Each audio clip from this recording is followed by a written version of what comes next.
ఆంధ్రప్రదేశ్ రాష్ట్ర ప్రభుత్వ ఉద్యోగులకు మరియు విశ్రాంత పెన్షనర్లకు ఎంతో కాలంగా ఎదురుచూస్తున్న ఆర్థిక ప్రయోజనాలకు సంబంధించిన ఒక స్పష్టమైన మరియు కీలకమైన సమాచారం ఇప్పుడు వెలుగులోకి వచ్చింది. ముఖ్యంగా ఈ ఏప్రిల్ నెలలో ప్రభుత్వం అందించబోయే డీర్నెస్ రిలీఫ్ అరియర్స్ బకాయిల చెల్లింపుల ప్రక్రియ ఎలా ఉండబోతుంది, ఏ విడతలో ఎంత నగదు అందుతుంది అనే విషయాలను ప్రతి ఒక్కరూ తెలుసుకోవాల్సిన అవసరం ఉంది. ఇక రాష్ట్ర ప్రభుత్వం గతంలో అంటే 2020 అక్టోబర్ 21వ తేదీన విడుదల చేసిన జీవో నెంబర్ 63 ప్రస్తుతం ఈ చెల్లింపులకు ప్రధాన ప్రతిపాదికగా నిలుస్తుంది. ఈ ఉత్తర్వుల ద్వారా ఉద్యోగులు మరియు పెన్షనర్ల ఆర్థిక వెసులుబాటు కోసం ప్రభుత్వం తీసుకున్న నిర్ణయాలు ఇప్పుడు ఆచరణలోకి రానున్నాయి. ఈ జీవో ప్రకారం ఆంధ్రప్రదేశ్ ప్రభుత్వ ఉద్యోగులకు మరియు పెన్షనర్లకు లభించే కరువు భత్యం డిఆర్ లో 3.64% పెంపును ప్రభుత్వం అధికారికంగా ఖరారు చేస్తూ అప్పట్లో ఉత్తర్వులను జారీ చేసింది. ఈ పెంపు వల్ల ప్రతి నెల అందే పెన్షన్ లేదా జీతంలో గణనీయమైన మార్పు కనిపిస్తుంది.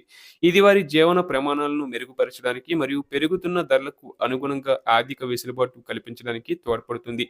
పెరిగిన ఈ డిఆర్ మొత్తానికి సంబంధించిన అరియర్స్ చెల్లింపుల్లో భాగంగా ప్రభుత్వం ఒక ప్రత్యేకమైన ప్రణాళికను సిద్ధం చేసింది. దీని ప్రకారం మొత్తం బకాయిలను ఒకేసారి కాకుండా విడతల వారీగా చెల్లించాలని నిర్ణయించారు. మొదటి విడత చెల్లింపుల గురించి చూస్తే మొత్తంలో 10% వాటాను ఈ ఏప్రిల్ 2026 నెలలోనే నేరుగా లబ్ధిదారుల బ్యాంక్ ఖాతాలో జమ చేయాలని ప్రభుత్వం ఆదేశించింది.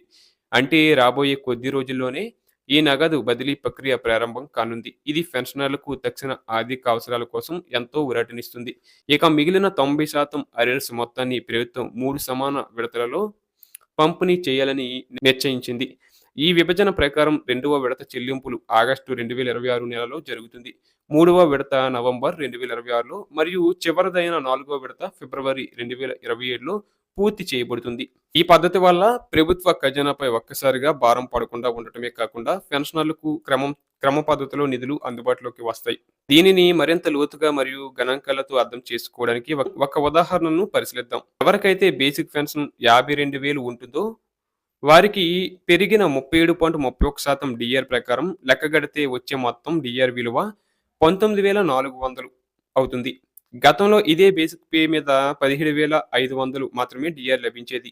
అంటే ఇప్పుడు ప్రతి నెల అదనంగా 1,900 మేర లాభం కలుగుతుంది. ఈ పెంపుదల జనవరి 1, 2024 నుండి అక్టోబర్ 31, 2025 వరకు ఉన్న కాలానికి వర్తిస్తుంది కాబట్టి ఆ కాలానికి సంబంధించిన మొత్తం బకాయిలు 39,900గా లెక్కించబడ్డాయి. ఈ బకాయిలను ప్రభుత్వం పైన పేర్కొన్న విడతల్లో చెల్లిస్తుంది. ఈ 39,900 మొత్తంలో 10% వాటా అయిన 3,900 మొత్తాన్ని ఈ ఏప్రిల్ నెలలోనే చెల్లిస్తారు. అనంతరం ఆగస్టు 2026లో మొదటి ఇన్స్టాల్మెంట్ కింద 11,900, నవంబర్ 2026లో రెండవ ఇన్స్టాల్మెంట్ కింద మరో 11,900 మరియు చివరి ఫిబ్రవరి 2027లో మూడవ ఇన్స్టాల్మెంట్ కింద 11,900 పెన్షనర్ల ఖాతాల్లో జమ అవుతాయి. ఇలా ప్రతి విడతలోనూ సమానమైన మొత్తాన్ని అందించడం ద్వారా ప్రభుత్వం పారదర్శకతను పాటిస్తుంది. ఇదే సూత్రాన్ని ఇతర బేసిక్ పెన్షన్లు ఉన్నవారికి కూడా వర్తింప చేయవచ్చు. ఉదాహరణకు 52,000 బేసిక్ పెన్షన్ కలిగిన పెన్షనర్ల విషయానికి వస్తే వారికి ఈ ఏప్రిల్ నెలలో 10% అరియర్స్ కింద 4,000 అందుతుంది. ఆ తర్వాత ఆగస్టు నెలలో 12,000, నవంబర్ నెలలో మరో 12,000 మరియు ఫిబ్రవరి నెలలో చివరి విడతగా 12,000 చెల్లింపులు జరుగుతాయి. ఈ విధంగా బేసిక్ పే పెరిగే కొద్దీ అందుకు అనుగుణంగా అరియర్స్ మొత్తాలు కూడా మారుతుంటాయి.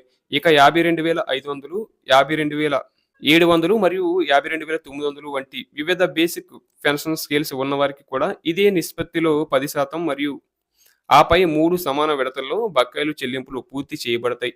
ప్రభుత్వం తీసుకున్న ఈ నిర్ణయం వల్ల వేలాది మంది ఉద్యోగులు మరియు పెన్షనర్లకు తమ ఆర్థిక ప్రణాళికలు వేసుకోవడానికి ఒక స్పష్టత లభించింది. ఈ చెల్లింపుల ప్రక్రియ సజావుగా సాగాలని మరియు లబ్ధిదారులందరికీ సకాలంలో నగదు అందాలని ఆశిద్దాం.